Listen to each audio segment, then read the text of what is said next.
The COVID-19 pandemic has revealed weaknesses in our current agricultural system, exposing people to hunger and disruption.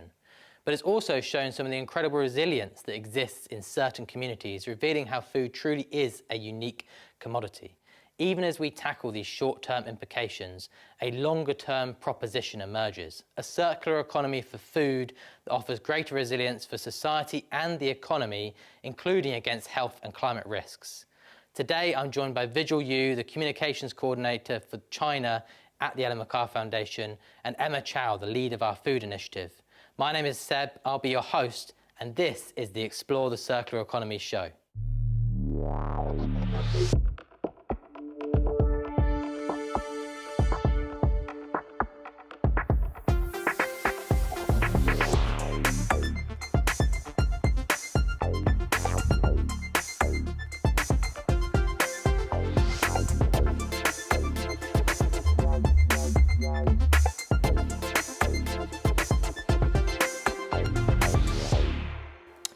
Welcome to the show where we debate, discuss and investigate the shift from a linear take-make waste economy to one that designs that waste and pollution, keeps products and materials in use and regenerates natural systems. I am Seb. Welcome back to our weekly show. We're streaming Tuesdays at 12 p.m. BST across all the social media channels, including YouTube, LinkedIn and Facebook. Today, I'm going to be joined by a couple of guests, but I'm also joined by my specialist pandemic co-host, Tansy Fall from the Ellen MacArthur Foundation's editorial team. Tansy, welcome firstly, but we are today talking about a couple of topics that have been explored in articles or are going to be explored in articles on the Foundation's news blog website, Circulate. You've been part of reinvigorating that project. Tell any audience members who may not know what Circulate is, what is Circulate and where can they find it? Yeah, of course. Well, thank you for having me again, first of all. It's nice to be the specialist pandemic co-host. Circulate is one of the places that we tell stories about what is being done to make the circular economy a reality. So that's from businesses that are developing key innovations to the actions that are being taken by policymakers around the world. Circulate highlights that the circular economy isn't only something to aim for in the future, but it's actually happening right now. And you can find it at medium.com/circulate-news. Right, thank you so much, Vigil. So thank you so much, Tansy. So we are going to look at the COVID-19 pandemic in the context of food. We're going to start with a deep dive on China. Vigil, welcome. Firstly, apologies from my side, I got your job title wrong in my first introduction. So let's get that right now. You're content manager for the Ellen MacArthur Foundation in China, so welcome. And I had this amazing fact the other day. In fact, I heard it from you, so I want to put you on the spot with it. Is it true that China has grain reserves to feed their entire population for up to 9 months in the case of an emergency? Yeah, it's really great to be here. Thanks for having me, first of all. Yes, actually, yesterday I just came across another official source that says for certain grains that we have reserves for more than 1 year, actually. And if you're thinking about the 1.4 billion population we have, that's definitely remarkable. But since we're talking about food today, grain is only part of the story. As you may know, food is very important to the Chinese culture historically. It's essential in the culture, so it's well beyond sustenance. So China has implemented a range of different measures to ensure food security. And I want to just bring back more in recent times. In 1988, actually, the government rolled out the vegetable basket program, which mandated that it's the mayor's responsibility to ensure the abundance and diversity in their citizens' vegetable basket. So that covers non-green food ranging from vegetable and fruits, meat, dairy, and eggs. And through the scheme, a very efficient market mechanism has been established. So that's similar to what we know in the modern food supply chain. You could be a smallholder farmer growing plums in the middle of nowhere, and then there will be middlemen coming to your village and collecting food from you, and then they will aggregate that and eventually take that to wholesale that goes into retail, and then in the end end up on the consumer's table. They could live in the city and still have access to all types of food. And even more in this program, there many cities actually have set targets for themselves to have self-sufficiency in certain food types. So for example, one city could say we can 100% supply all the vegetables the city eats only from the peri-urban area, from the farm reserves, which is hugely beneficial when there is a crisis or shock to the system. So tell us a little bit more about that. What's it been like in China when they've reacted to the impact of the COVID-19 pandemic? How have they managed to leverage this kind of importance of food in history and the kind of way they've set up their supply chains and access to food in society? Yeah. So as I said, supply is not really an issue. I haven't really seen reports from anywhere that there's really a lack of food. So variety might be impacted during the pandemic. And as you can imagine, there has been truly a shock to the system. And however, the central government has been really good at mobilizing resources across different regions so they can ship food across the country to the area that's in lockdown for a long time that actually need this food supply. And however, actually, when we're talking about the COVID and all the shutdown, the challenge actually lies mainly in access. So there are two sides of the story. First of all is people's access to food. Because of social distancing, it's more difficult for people to just go to the market they usually go to and just get food easily on daily basis even. And another aspect of this is the farmers' access to the market, because as I mentioned before, the supply chain tends to be quite long, and transport is really badly impacted during this. A lot of the highways are shut down, and also there has been an absence of the middlemen in this whole system.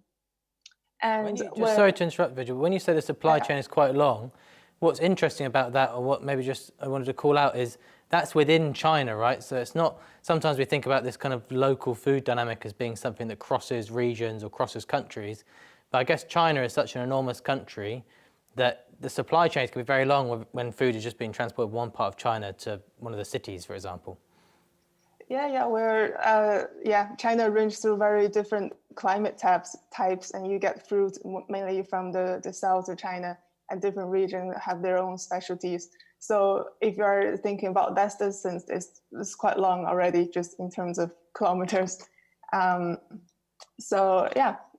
when we talk about access and how to make new connections, basically in the pandemic enters internet, that's always kind of a good answer when we are challenged about access and connection.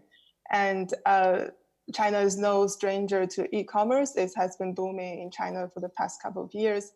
And however, actually, in terms of selling food, especially produce online, there hasn't been a great uptake as other items because people are more used to buying food offline. However, this pandemic obviously have given a big push to the e-commerce that sells produce online. And so people, many of the big e-commerce giants have seen really huge boom in terms of sale and usership through this time. And even the small corner stores have come up with ways to bring their delivery services online.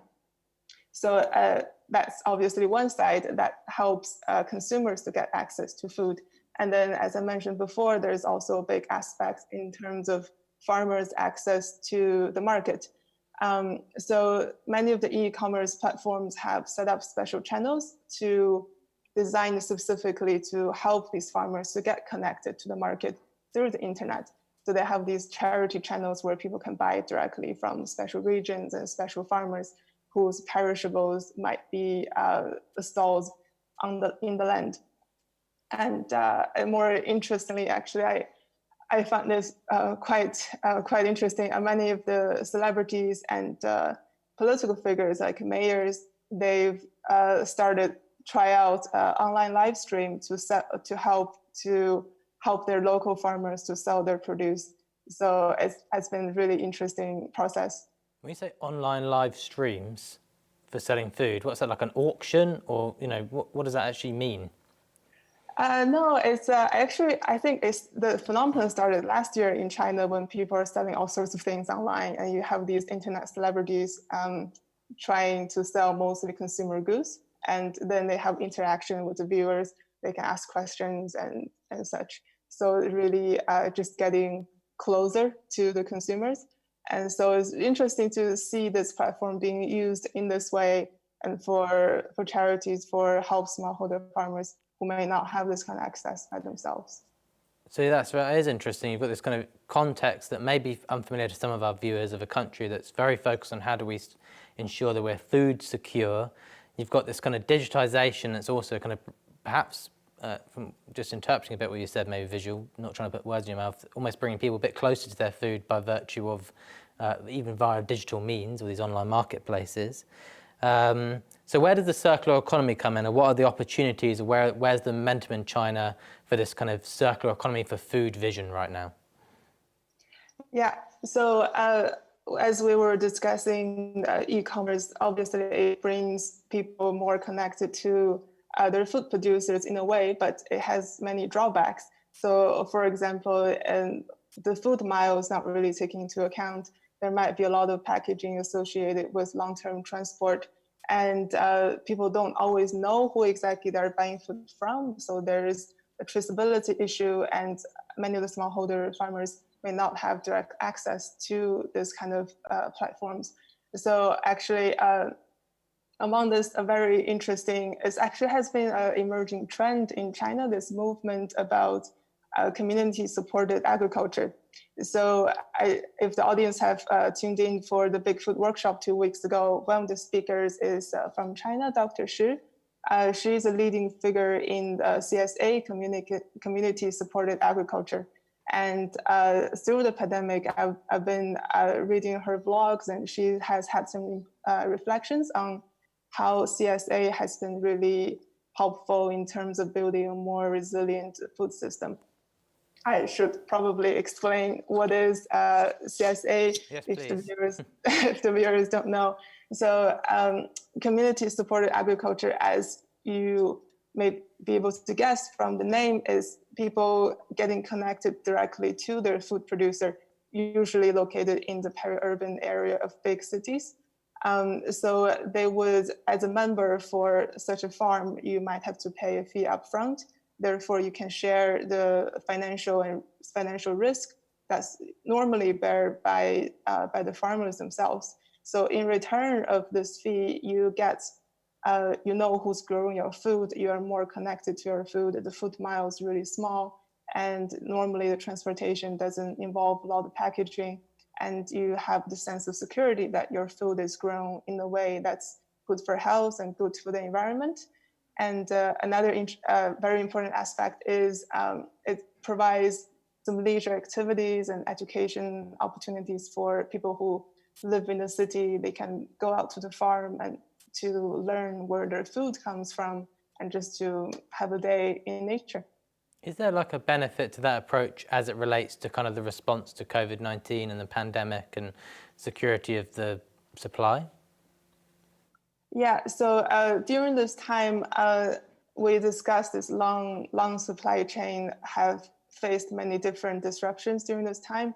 But because for CSA, the supply chain is quite short and is quite robust, even when there's a lot of disruptions in the highway and such, there are always ways people can, Dr. Shi actually jokes in her blog, if there are no more fossil fuel, she can just take a donkey or a horse and still deliver food into the members who live in the city. And actually during this time, she has seen quite a big increase, almost a 3-time increase in the sales of the food that they produce. And also because people in this time are just in general more concerned about their health, they care more about how the food is grown. So there's just a bit more conscious awareness during this time. And people really appreciate the security this short supply chain brings during this time. what kind of activities do you think need to happen to scale CSA and CSA related to circular economy initiatives following the pandemic? Is there anything that you've seen happening in China around these initiatives that you think might scale it going forward? Yeah. Definitely. I think during this time, as I just mentioned, people just are more aware that how important it is. Their food should come from nearby and should come from a good source, from trustworthy resources. And also very interesting from the policy angle, there has been quite a lot of ideas about revitalizing the countryside in China, because the urbanization has been happening for the past couple of decades, and we are seeing the importance to re-establish this urban-rural connection. CSA is a good way to kind of reinforce this connection between people, the urban dwellers, and the people living in the rural area, just give them more sources of stable income and just having a good job, and also, of course, giving people living in the city access to nature again. Vigil, thanks so much for joining us on this week's show. We're going to take a quick segue now from China to South Africa. We're going to play you a clip from the Big Food Workshop, which Vigil actually mentioned. And this is MacArthur talking about local food responses to the COVID-19 pandemic. So what I do then is I'm bringing them back into the kitchens, into people's kitchens by, repackaging them and reintroducing them as a chef, making them cool, making them easy. People must, feel like it's cool to eat these ingredients again, because again, people remember the ingredients, but they've kind of like shoved them to the back of their minds because they represent poverty of the rural areas. So people have actually taken these off their plates, when in actual fact right now with climate change and everything that's happening, especially with COVID and with food insecurity, we need those crops back into our plates. Okay. We need those nutrient dense crops back into our lives. That was MacArthur speaking at our Big Food Workshop that took place a couple of weeks ago. All of the footage from that workshop is available on the Ellen MacArthur Foundation's YouTube channel. Do make sure you check it out. There were some great sessions in there. The information is also available on our website to see what you missed out on. Right, now I'm joined in the studio by the Foundation's Food Initiative lead, Emma Chow. Welcome, Emma. And I guess this is a bit of a big question, but what has, in your view, COVID-19 taught us about our global food system? Yes, these past few months, it's a big question indeed, have taught us so much in terms of our global food system. It's definitely revealed some of the brittleness of having the centralized, homogenous systems that we do currently to supply our food. And also some of the vulnerabilities have been revealed. And at the same time, it's pointing us towards what we need to do, right? It's taught us that we need to redesign our food systems to be more resilient, so that we're able to respond in a healthy way to these shocks that are on the horizon, whether they be another pandemic or a climate change shock like flooding, etc. And when we think about that, how do we redesign for resilience? It does take this fundamental rewiring of the entire system. And we know that we need to move towards more diversity, different scales of supply chains and systems, and get the right balance between local and global. We need to create inclusive systems that work for everyone at any point. And circular economy and the 3 principles of circular economy give us these common frameworks to be able to embark on this process to do that exact redesign for resilience. And the 3 principles being design out waste and pollution, keep products and materials in use, and regenerate natural systems, just in case there's any doubt about what those were. And you mentioned the realignment between local and global systems. I wonder if you can expand on that a little bit. What does that look like, and why is it so important going forward after the pandemic? Yeah, so again, when we think about designing for resilience, we want to get into this sweet spot of not being too overly diverse and inefficient and ineffective, but also not being having a lack of diversity, and that's where we have the brittleness. Right now, we're very much at the far end at the lack of diversity.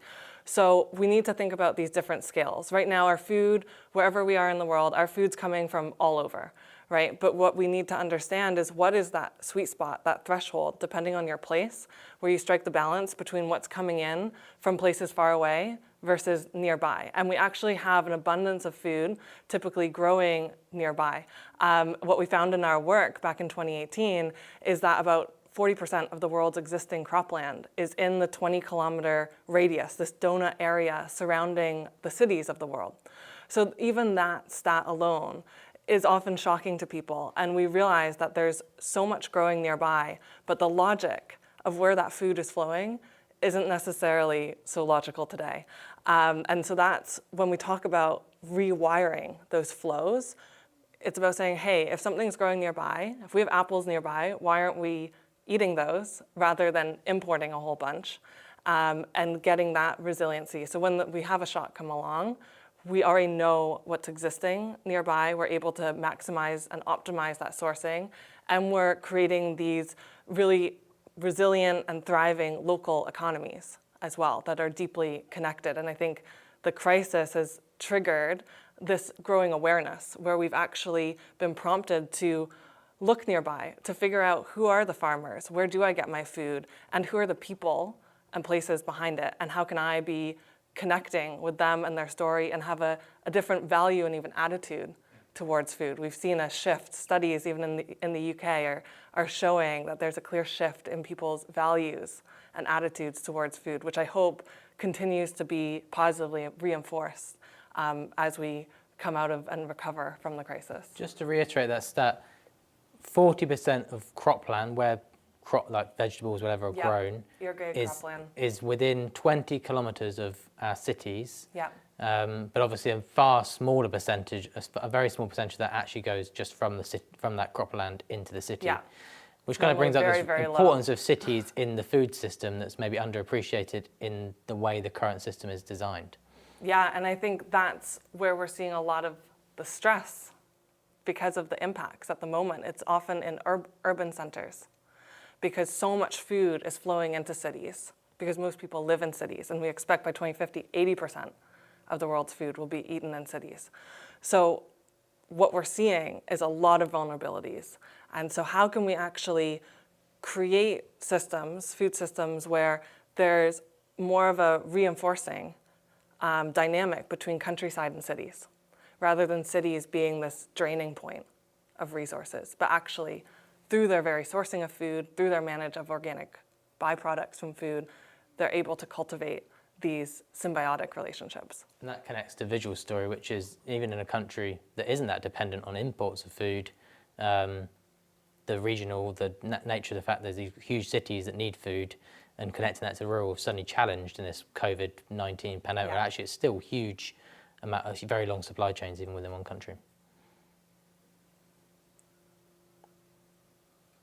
And so what kind of solutions are we seeing? We're talking a little bit about this kind of stress on cities and the kind of peri-urban area being really important.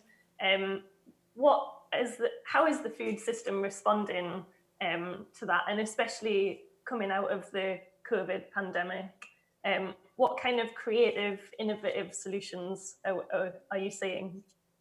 Yeah, we're seeing a lot of really great creativity emerging very quickly all over the world, especially to be responding to immediate issues around exacerbated food security, which we're seeing in all places, and especially cities. A city like Sao Paulo that we're partnering with, we've seen the city hall and the state government coming together to quickly create an app that provides credits to every family for each child. So you get a certain number of credits for each child in the family household, because those children are typically being fed lunches and or breakfasts at school. So all of a sudden, there needs to be a solution to help support these potential heightened food security issues that could emerge because the schools are shut. So that was an app that was created using and harnessing digital tools and capabilities. And we also are seeing in places like Nantes in France, they're taking plots of land that used to have flower beds and saying, actually, let's grow food in them. And so it's about optimizing the space in cities as well for food production and maximizing that right there on the streets. And so they're planning that they should have enough veggies to be harvesting and helping to feed about 1,000 families in the city, working with the local food banks that those families depend on for food. We also see a lot of impacts to small farmers.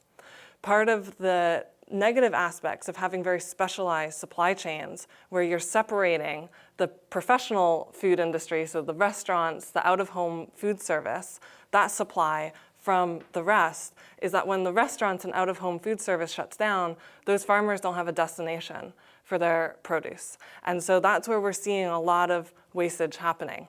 And it's a distribution challenge because we know that there's hungry people that need to be fed. So we do see folks like Dan Barber, who is actually on a session of our Big Food Workshop a couple weeks ago. He, of course, has the iconic Blue Hills Farm in New York, or restaurant in New York, and Stone Barns Farm. And he's converted that restaurant into essentially a food processing facility, taking the produce that otherwise would be supplied from these farmers to the restaurant and saying, we'll still take that produce, right? But instead we'll make these boxes and deliver them to homes and residents in New York City. So it's been very quickly pivoting the use of the space, his employees, and the distribution and product that he's supplying to people. And on a similar thread, we see Reculto, which is an organization in Belgium, partnering with, I think, 4 other organizations to, again, be buying the produce, the vegetables that otherwise would end up wasted because they simply don't have a destination from these small farmers in Belgium to create highly nutritious soups that are then, with a partnering social impact organization, getting it to households and individuals who need food and nutrition most. What I like about some of the examples of the solutions you've given there, Emma, is it makes you kind of excited about it. And I guess sometimes this conversation around local versus global, we need to rethink the food system, can end up being framed as almost like a limiting way. I'm not going to have as much access to food as I have now, potentially. Or obviously, I guess there's a couple of questions that came in online about that in some areas, obviously, they have less rich food supplies locally than other areas.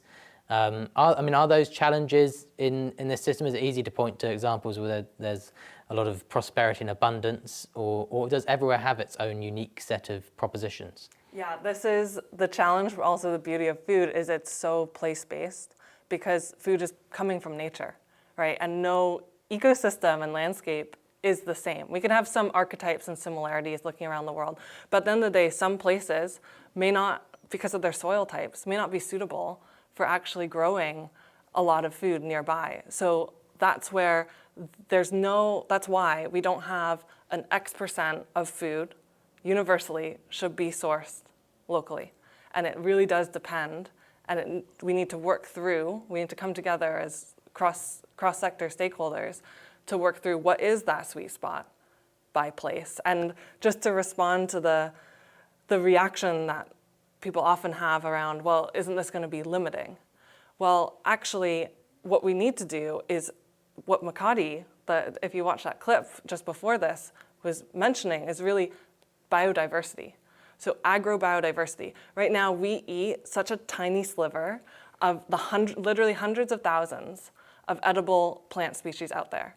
And that is untapped flavor, right? Food is about flavor, it's about nutrition, it's part of our culture. So actually, what would it mean if we had a different lens and we actually fully explored the agrobiodiversity that is right in our backyard all around the world and reimagined what we put on our dishes and how we design our food products, our dishes, to be in tune with what's cultivated and naturally grows in the region. But of course, imagining that some food items will continue to be imported globally. So that's the exercise, that's part of the logic and approach to first understanding what can be grown nearby, what is all of that opportunity, and then what are some of those missing gaps that yes, we need to supplement with imports, either from a national level or regional level or international level. Any final questions from you, Tansy? Well, we've got Emma stuck here online with us. Well, I mean, I think what Emma was just talking about kind of leads us into talking a little bit about the importance of regenerative agriculture to build that agro-biodiversity that's needed. I don't know if we've got enough time to kind of go into that in a little bit more detail, but maybe just a kind of a comment on the movement towards regenerative agricultural practices and why it's kind of such a crucial part of building a circular economy for food before we log off. Yes, and when we're talking about regenerative food production methods, there's a whole array of practices from agroecology, agroforestry, managed grazing, silvopasture, etc. Those are all different steps and actions that you can take towards regenerative outcomes. So at the end of the day, it's about supporting biodiversity, taking care of soil health, clean air, clean water, all of those great ecosystem benefits and services that farmers and the way that we actually grow our food can provide.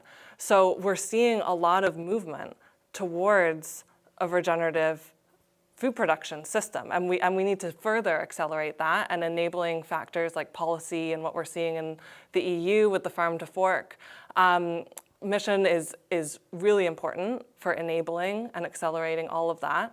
And it ties. Farm to fork, what is that in 10 seconds or 30 seconds? So that was released earlier, I think that was in May, and it lays out really what are these goals towards more regenerative practices for farmers in the EU, and just really that role of policy for, using less finite inputs, promoting the biodiversity, protecting the soil, and really embedding that in the core values and really mission at a macro level. Across the European Union. Yeah. And I just want to make a final point of regenerative agriculture isn't something that's brand new, right? It's farmers have been farming this way for a long, long time, but we can see a direct link between regenerative agriculture and increased resilience.